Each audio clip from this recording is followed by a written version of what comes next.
وہ یہ ذکر کر رہے تھے کہ سنی اتحاد کونسل نے مجھے کنونس ہی نہیں کیا.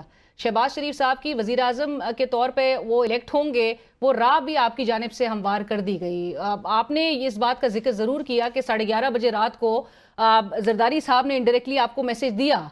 وہ بظاہر نظر آ رہا ہے کہ وہ ابھی تک پیپلز پارٹی آپ کی طرف دیکھ رہی ہے. کیوں نہیں اس چیز پہ کوئی ڈیولپمنٹ نظر آ سکی؟ گزارش یہ ہمارا کاز یا ہمارا مقصد اقتدار کا حصول نہیں ہے، اور یہ بھی ہمارا مقصد نہیں ہے کہ ہماری مشکلات جو ہیں وہ کسی مصلحت کے تحت ختم کی جائیں. اصل مسئلہ ہے پورے نسل کی آزادی کا. پاکستان میں اگر یہ نظام حکومت ہے اور یہ نظام ہے اور اسی کا ہم نے حصہ بننا ہے، تو پھر یہ 2 سال سے ہم کیا جک مار رہے تھے؟ یہ جو ہم نے تکلیف برداشت کی، صعوبت برداشت کی، قوم نے اتنا بڑا مینڈیٹ دیا، یہ اس مقصد کے لیے تھا کہ یہ پورا نظام اور حال ہو، یہاں پہ قانون کی حکمرانی ہو، یہاں پہ سماجی انصاف ہو، یہاں پہ حقیقی آزادی ہو.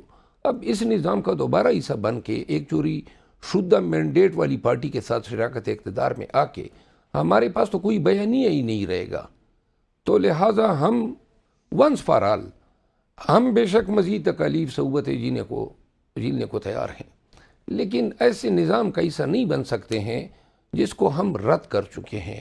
ہمارا کاز ہی اس نظام کی تصحیح ہے، اس کو اور حال کرنا ہے. عوام کے پاس اختیار ہے حکومت سازی کا، اور عوام کو یہ حق سے سرفراز کرنا ہے.